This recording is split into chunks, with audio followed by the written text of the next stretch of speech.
अस्सलाम वालेकुम, this is Bilal Sandhu, enablers ambassador for Faisalabad. इस वीडियो को बनाने का मकसद ये है कि आपको स्मार्ट प्राइवेट लेबल, जिसको हम एसपीएल कहते हैं, उसके बारे में कुछ बताया जाए। कुछ क्यूरीज आ रही थी जिसके मैं आंसर्स करूँगा। पहले तो मैं इस वीडियो में आप सबको ये बताऊँगा कि एसपीएल होता क्या है। एसपीएल स्मार्ट प्राइवेट लेबल एक बिज़नेस मॉडल है जिसके अंदर हम बड़ा स्मार्टली प्ले करते हैं अपनी इन्वेंट्री के साथ। और इसमें जो यूनिक चीज़ है वो ये है कि हम हाई टिकट आइटम्स के ऊपर हम टारगेट कर रहे हैं, हाई टिकट आइटम्स को। हमारी प्रोडक्ट की जो रेंज है वो 120, 130, 150 डॉलर की प्रोडक्ट्स हम लॉन्च कर रहे होंगे इसके अंदर। और हम इन्वेंट्री जो है वो कुछ 30, 40, 50 यूनिट्स के साथ हम इसको स्टार्ट कर रहे होंगे। डिपेंड्स ऑन द प्रोडक्ट के हमारी प्रोडक्ट की डिमांड क्या है। अगर हम 30 या 40 यूनिट के साथ, 50 यूनिट के साथ स्टार्ट करते हैं और हम $150 की एक प्रोडक्ट को हम बेचते हैं, तो उसके अंदर ये ऐसी प्रोडक्ट्स होती हैं जिसमें कंपटीशन बहुत कम होता है और मोस्ट ऑफ द टाइम ये कुछ टेक्निकल प्रोडक्ट्स होती हैं या इसके अंदर इलेक्ट्रिक चीज़ें होती हैं जो कि हम पहले अवॉइड करते थे, लेकिन इस स्ट्रेटजी के अंदर हम इसको अवॉइड नहीं करेंगे, बल्कि हम इसी के ऊपर इसी को स्ट्रेंथ अपनी बनाते हुए हम इस बिज़नेस मॉडल के अंदर ये प्रोडक्ट्स को लॉन्च करेंगे। अच्छा, सबसे पहले आप लोगों को ये अंडरस्टैंडिंग बहुत ज़रूरी है कि हम एक प्रोडक्ट ऐसी लॉन्च नहीं करेंगे। हम कम से कम 2 या 3 प्रोडक्ट्स को लॉन्च करेंगे। जितनी ज़्यादा आप कर सकते हैं उतना बेहतर है। और हमारा जो टारगेटेड बजट है वो $4,000 से $5,000 है for one product. Just imagine कि आप एक $150 की प्रोडक्ट को लॉन्च कर रहे हैं विद द बजट ऑफ $5,000 या $4,000। और इस तरह की प्रोडक्ट्स जो होती हैं, हम अगर आप इमेजिन कर लें, फॉर एग्जांपल हम अज्यूम करते हैं कि हमारी प्रोडक्ट जो है वो उसकी सोर्सिंग प्राइस जो है वो $60 है और उसकी एफबीए फीस वगैरह डालने के बाद वो $75 है, और उसको बाद हम उसकी सेलिंग प्राइस अब $150 है। अब now you have $150 selling price and आपके पास खेलने के लिए $75 की एक स्पेस आ गई है जिसमें आपने खेलना है। अब आपके पास पीपीसी चलाने के लिए $75 हैं। अगर $75 के अंदर आप एक प्रोडक्ट को बेच देते हैं तो आप ब्रेक इवन पे आ जाएंगे। अगर आप $20 की पीपीसी चलाने के बाद अगर आप एक यूनिट बेचते हैं तो आप प्रॉफिट में हैं, जो कि $55 प्रॉफिट है। और अगर हम इस तरह की दो प्रोडक्ट्स भी हम बेच लेते हैं तो हमारा तकरीबन आप समझ लें कि $100 एवरी डे प्रॉफिट होगा इस दो प्रोडक्ट्स को सेल करने के बाद। अच्छा, ये इसके अंदर एक दो क्वेश्चंस हैं जिसको मैं आपको एक्सप्लेन कर देता हूँ। नंबर 1 कि इसका बेनिफिट क्या है। इसका बेनिफिट ये है कि आपका रिस्क कम हो गया है।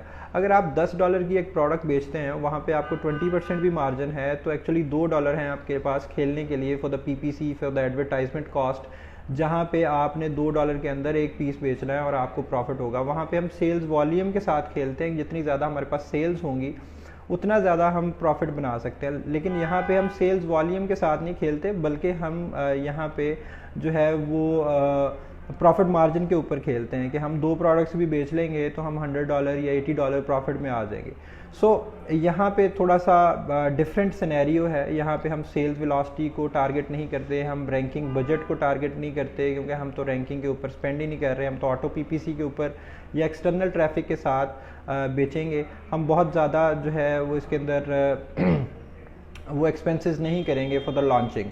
ठीक है, इसकी लॉन्चिंग टेक्निक भी डिफरेंट है एज़ कम्पेयर टू सिंपल जो हम प्राइवेट लेबल बिजनेस प्रोडक्ट जो है वो लॉन्च करते हैं। इसी वजह से इसको स्मार्ट प्राइवेट लेबल कहा जाता है। अच्छा, अगर फॉर एग्जांपल आप ये समझें कि आपकी प्रोडक्ट नहीं बिकी, फॉर एग्जांपल आपके पास 40 यूनिट्स पड़े हैं, तो नॉर्मल प्रोडक्ट्स के अंदर ये होता है कि हमारे पास 1000 यूनिट पड़ा है, 1000 यूनिट को लिक्विडेट करना मसला होता है। लेकिन 40 यूनिट्स को लिक्विडेट करना भी, अगर आप फॉर एग्जांपल बहुत हमारे साथ बैड लक हो गई और हमारी प्रोडक्ट नहीं चली, तो यहाँ पे आप 40 यूनिट्स जो हैं वो लिक्विडेट करना कोई ऐसा सच प्रॉब्लम नहीं होगा। अव्वल तो इसके अंदर जो रिस्क है वो बहुत ही कम है कि हम बेच लेंगे। लेकिन आप वर्स्ट केस सिनेरियो अगर ये सोचें कि प्रोडक्ट फॉर एग्जांपल नहीं चली, तो आप कहीं ना कहीं उसको लिक्विडेट भी कर सकते हैं, क्योंकि दीज आर ओनली 40 यूनिट्स।